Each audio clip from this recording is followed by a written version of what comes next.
देखिए, सर्वविदित है कि मनुष्य एक सामाजिक प्राणी है और उसे अपने विचारों को दूसरों तक पहुंचाने के लिए किसी न किसी माध्यम की आवश्यकता होती है। अपनी इसी आवश्यकता की पूर्ति के लिए मनुष्य ने भाषा का विकास किया। भावों और विचारों को मनुष्य बोलकर और लिखकर दूसरों तक पहुंचाता है और दूसरों के भावों और विचारों को वह सुनकर अथवा पढ़कर समझता है। तो जब हम हिंदी भाषा की बात करते हैं तो हिंदी भाषा के स्वरूप की बात आती है। इसका स्वरूप कैसे निर्मित हुआ है ना। तो किसी भी भाषा के ज्ञान के लिए हमें उसके व्याकरण की आवश्यकता होती है। हमें उसके व्याकरण का ज्ञान लेना जरूरी होता है, तभी हम भाषा में निपुण या प्रवीण हो सकते हैं। अब जब हिंदी भाषा की बात होती है तो हमारे समक्ष उसके दो रूप सामने आते हैं, एक मौखिक रूप और एक लिखित रूप। तो मौखिक रूप की जब हम बात करते हैं तो भाषा के अंतर्गत जब हम भावों और विचारों का आदान प्रदान केवल बोलकर किया करते हैं, उसे मौखिक स्वरूप या मौखिक भाषा कहते हैं। और जब हम भाषा के उस रूप की बात करते हैं जहाँ लिखित की बात आती है, लिखित स्वरूप की बात आती है, वहाँ हम अपने भावों और विचारों के आदान प्रदान के लिए लिखकर, अपनी बात को लिखकर हम दूसरे तक संप्रेषित करते हैं, भेजते हैं। तो ये जो दोनों रूप भाषा के कहे गए हैं, यही भाषा का महत्व दर्शाते हैं। और भाषा मानव मनुष्य से उच्चारित होने वाले ध्वनि प्रतीकों की व्यवस्था है, ये तो सभी को पता है। और जिसकी अभिव्यक्ति का सशक्त साधन क्या है? मौखिक और लिखित रूप।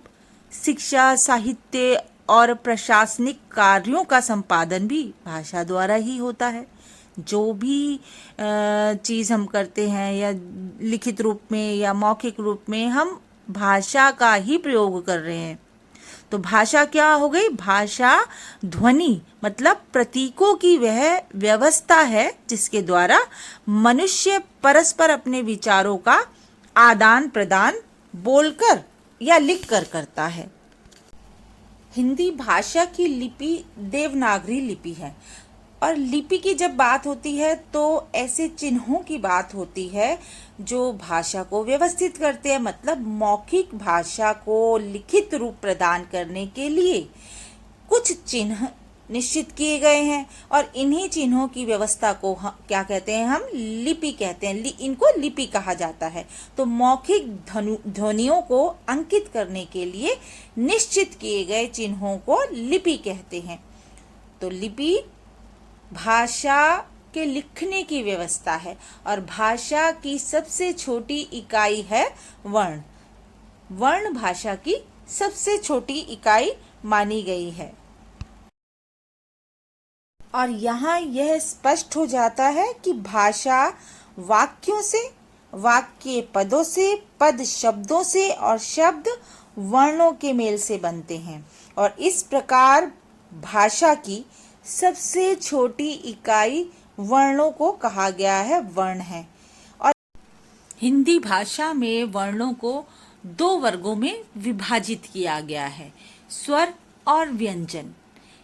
और हिंदी में वर्ण, स्वर और व्यंजन जो हैं उनकी कुल संख्या है 52।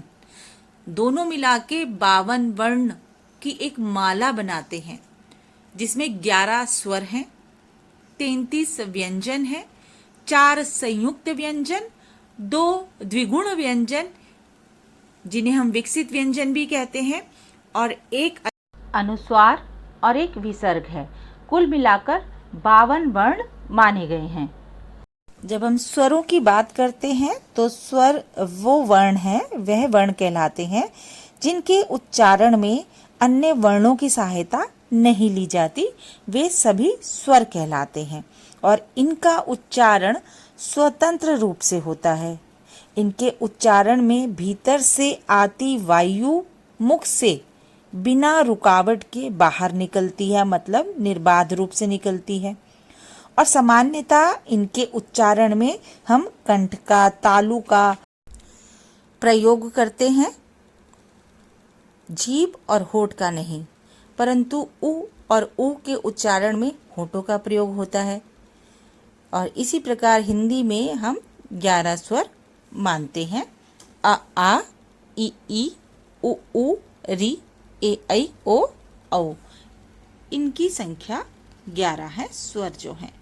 अब जहाँ तक अंग्रेजी वर्णमाला मतलब अंग्रेजी अल्फ़ाबेट्स की बात करें तो वहाँ हम 26 जो है अल्फ़ाबेट्स देखते हैं, जिसमें सिर्फ 6 वॉवल्स माने गए हैं, 6 स्वर माने गए हैं, ए ई आई ओ यू।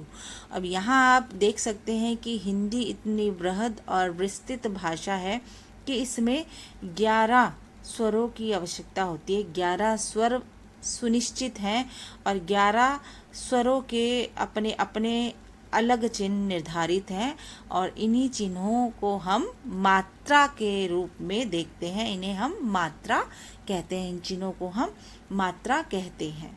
तो यहाँ पर आपने देखा कि हिंदी वर्णमाला में जो 2 प्रकार के हम वर्ग लेते हैं वो है स्वर और व्यंजन। स्वरों की संख्या 11 मानी गई है और व्यंजनों की संख्या 33 मानी गई है कुल।